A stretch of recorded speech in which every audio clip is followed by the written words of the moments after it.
Henry V was King of England from 1413 until his death at the age of 35 in 1422.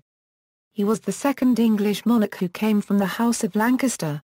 After military experience fighting the Welsh during the revolt of Owain Glyn Dwr, and against the powerful aristocratic Percys of Northumerland at the Battle of Shrewsbury, Henry came into political conflict with his father, whose health was increasingly precarious from 1405 onward.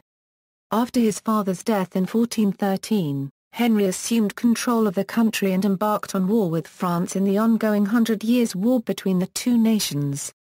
His military successes culminated in his famous victory at the Battle of Agincourt and saw him come close to conquering France.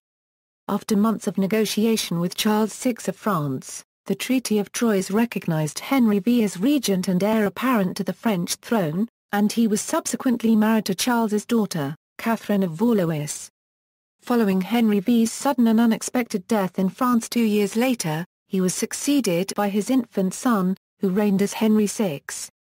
Early life: Henry was born in the tower above the gatehouse of the Monmouth Castle. He was the son of Henry of Bolingbroke, later Henry IV, and 16-year-old Mary de Bohun.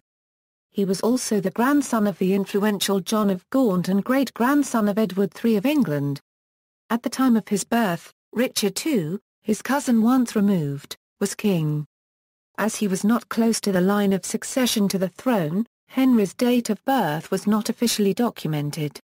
His grandfather, John of Gaunt, was the guardian of the king at that time. Two birth dates are suggested, August 9 or September 16, in either 1386 or 1387. Upon the exile of Henry's father in 1398, Richard II took the boy into his own charge and treated him kindly. The young Henry accompanied King Richard to Ireland, and while in the royal service, he visited Trim Castle in County Meath, the ancient meeting place of the Irish Parliament. In 1399, Henry's grandfather died. The same year King Richard II was overthrown by the Lancastrian usurpation that brought Henry's father to the throne, and Henry was recalled from Ireland into prominence as heir-apparent to the Kingdom of England. He was created Prince of Wales at his father's coronation, and Duke of Lancaster on November 10, 1399, the third person to hold the title that year.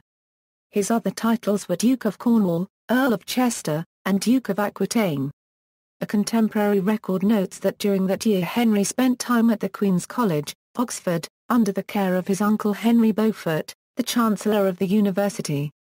From 1400 to 1404, he carried out the duties of High Sheriff of Cornwall. Less than 3 years later, Henry was in command of part of the English force he led his own army into Wales against Owain Glyn Dwr and joined forces with his father to fight Harry Hotspur at the Battle of Shrewsbury in 1403. It was there that the 16-year-old prince was almost killed by an arrow that became stuck in his face. An ordinary soldier might have died from such a wound, but Henry had the benefit of the best possible care. Over a period of several days, John Bradmore, the royal physician, treated the wound with honey to act as an antiseptic, crafted a tool to screw into the broken arrow shaft and thus extract the arrow without doing further damage, and then flushed the wound with alcohol. The operation was successful, but it left Henry with permanent scars, evidence of his experience in battle. For 18 months, in 1410–11, Henry was in control of the country during his father's ill health, and he took full advantage of the opportunity to impose his own policies, but when the king recovered, he reversed most of these and dismissed the prince from his council. Role in government and conflict with Henry IV. The Welsh revolt of Owain Glyn Dwr absorbed Henry's energies until 1408. Then, as a result of the king's ill health, Henry began to take a wider share in politics. From January 1410, helped by his uncles Henry and Thomas Beaufort legitimized sons of John of Gaunt he had practical control of the government. Both in foreign and domestic policy he differed from the king, who in November 1411 discharged the prince from the council. The quarrel of father and son was political only, though it is probable that the Beauforts had discussed the abdication of Henry IV, and their opponents certainly endeavoured to defame the prince. Suppose riotous youth. It may be that the tradition of Henry's riotous youth, immortalized by Shakespeare, is partly due to political enmity. Henry's record of involvement in war and politics, even in his youth, disproves this tradition. The most famous incident, his quarrel with the Chief Justice, has no contemporary authority and was first related by Sir Thomas Elyot in 1531. The story of Falstaff originated in Henry's early friendship with Sir John Oldcastle, a supporter of the Lollards. Shakespeare's Falstaff was originally named Oldcastle, following his main source, the famous victories of Henry V. However, his descendants objected, and the name was changed. That friendship, and the prince's political opposition to Thomas Arundel, Archbishop of Canterbury, perhaps encouraged Lollard hopes. If so, their disappointment may account for the statements of ecclesiastical writers like Thomas Walsingham that Henry, on becoming king, was suddenly changed into a new man. Accession to the throne. After Henry IV died on March 20, 1413, Henry V succeeded him and was crowned on April 9, 1413 at Westminster Abbey. The ceremony was marked by a terrible snowstorm, but the common people were undecided as to whether it was a good or bad omen. Henry was described as having been very tall, slim, with dark hair cropped in a ring above the ears, and clean-shaven. His complexion was ruddy, the face lean with a prominent and pointed nose. Depending on his mood, his eyes flashed from the mildness of a dove's to the brilliance of a lion's. Domestic policy. Henry tackled all of the domestic policies together and gradually built on them a wider policy. From the first, he made it clear that he would rule England as the head of a united nation. On the one hand, he let past differences be forgotten. The late Richard II was honourably reinterred. The young Mortimer was taken into favour. The heirs of those who had suffered in the last reign were restored gradually to their titles and estates.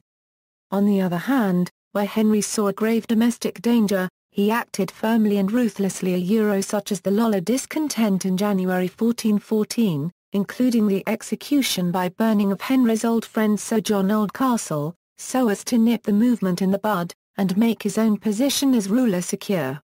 His reign was generally free from serious trouble at home.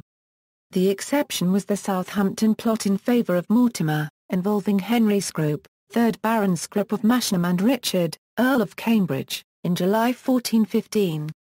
Starting in August 1417, Henry V promoted the use of the English language in government, and his reign marks the appearance of Chancery Standard English as well as the adoption of English as the language of record within government. He was the first king to use English in his personal correspondence since the Norman conquest, which had occurred 350 years earlier. Foreign affairs, diplomacy. Henry could now turn his attention to foreign affairs.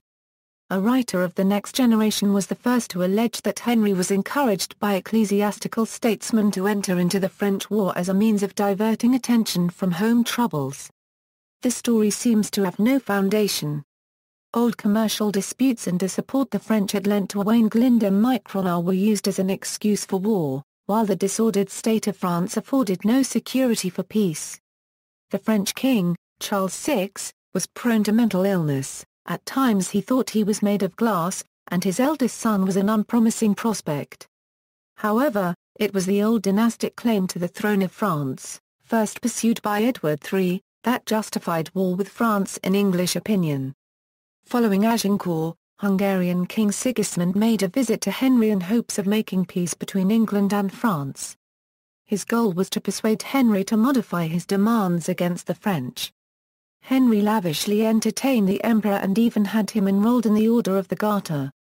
Sigismund, in turn, inducted Henry into the Order of the Dragon. Henry had intended to crusade for the order after uniting the English and French thrones, but he died before fulfilling his plans. Sigismund left England several months later, having signed the Treaty of Canterbury, acknowledging English claims to France. Campaigns in France.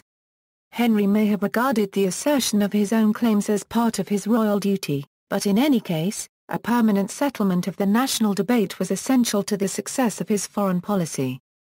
1415 campaign. On August 11, 1415, Henry sailed for France, where his forces besieged the fortress at Harfleur, capturing it on September 22. Afterwards, Henry decided to march with his army across the French countryside towards Calais, despite the warnings of his council. On October 25, 1415, on the plains near the village of Agincourt, a French army intercepted his route. Despite his men-at-arms being exhausted, outnumbered and malnourished, Henry led his men into battle, decisively defeating the French, who suffered severe losses. It is often argued that the French men-at-arms were bogged down in the muddy battlefield, soaked from the previous night of heavy rain, and that this hindered the French advance, allowing them to be sitting targets for the flanking English and Welsh archers. Most were simply hacked to death while completely stuck in the deep mud. Nevertheless, the victory is seen as Henry's greatest, ranking alongside the Battle of Poitiers. During the battle, Henry ordered that the French prisoners taken during the battle be put to death, including some of the most illustrious who could be used for ransom. Cambridge historian Brett Tingley posits that Henry was concerned that the prisoners might turn on their captors when the English were busy repelling a third wave of enemy troops, thus jeopardizing a hard-fought victory. The victorious conclusion of Agincourt, from the English viewpoint, was only the first step in the campaign to recover the French possessions that he felt belonged to the English crown. Agincourt also held out the promise that Henry's pretensions to the French throne might be realized. Diplomacy and command of the sea. Command of the sea was secured by driving the Genoese allies of the French out of the English Channel. While Henry was occupied with peace negotiations in 1416, a French and Genoese fleet surrounded the harbour at the English garrisoned Harfleur. A French land force also besieged the town. To relieve Harfleur, Henry sent his brother, John of Lancaster, the Duke of Bedford, who raised a fleet and set sail from Beachy Head on August 14. The Franco-Genoese fleet was defeated the following day after a grueling 7-hour battle, and Harfleur was relieved. Diplomacy successfully detached Emperor Sigismund from France, and the Treaty of Canterbury paved the way to end the schism in the Church. 1417 Euro 20 campaign. So, with those two potential enemies gone, and after 2 years of patient preparation following the Battle of Agincourt, Henry renewed the war on a larger scale in 1417. Lower Normandy was quickly conquered, and Rouen was cut off from Paris and besieged. This siege cast an even darker shadow on the reputation of the king than his order to slay the French prisoners at Agincourt. Rouen, starving and unable to support the women and children of the town, forced them out through the gates believing that Henry would allow them to pass through his army unmolested. However, Henry refused to allow this, and the expelled women and children died of starvation in the ditches surrounding the town. The French were paralyzed by disputes between Burgundians and Armagnacs. Henry skillfully played them off one against the other, without relaxing his warlike approach. In January 1419, Rouen fell. Those Norman French who had resisted were severely punished. Alain Blanchard, who had hanged English prisoners from the walls of Rouen, was summarily executed. Robert de Levet, canon of Rouen, who had excommunicated the English king, was packed off to England and imprisoned for 5 years. By August, the English were outside the walls of Paris. The intrigues of the French parties culminated in the assassination of John the Fearless by the Dauphin's partisans at Montereau. Philip the Good, the new duke, and the French court threw themselves into Henry's arms. After 6 months of negotiation, the Treaty of Troyes recognized Henry as the heir and regent of France, and on June 2, 1420, he married Catherine of Valois, the French king's daughter. From June to July 1420, Henry's army besieged and took the castle at Montereau. He besieged and captured Melun in November, returning to England shortly thereafter. 1421 Campaign and death. On June 10, 1421, Henry sailed back to France for what would be his last military campaign. From July to August, Henry's forces besieged and captured Dreux, thus relieving Allied forces at Chartres. That October, his forces lay siege to Metz, capturing it on May 2, 1422. Henry V died suddenly on August 31, 1422 at the Cas Saint-Ouen de Vincennes near Paris, apparently from dysentery, perhaps toxic megacolon, which he had contracted during the siege of Metz. He was almost 36 years old. Shortly before his death, Henry V named his brother John, Duke of Bedford, regent of France in the name of his son Henry VI, then only a few months old. Henry V did not live to be crowned King of France himself, as he might confidently have expected after the Treaty of Troyes, because ironically, the sickly Charles VI, to whom he had been named heir, survived him by 2 months. Henry's comrade-in-arms and Lord Steward John Sutton, 1st Baron Dudley, brought the body of King Henry home to England and bore the royal standard at his funeral. Henry V was buried in Westminster Abbey on November 7, 1422. Arms. As Prince of Wales, Henry's arms were those of the kingdom, differenced by a label argent of 3 points. Upon his accession, he inherited use of the arms of the kingdom undifferenced. Marriage and ancestry: he married Catherine of Valois in 1420, and their only child was Henry, who became Henry VI of England. Notes.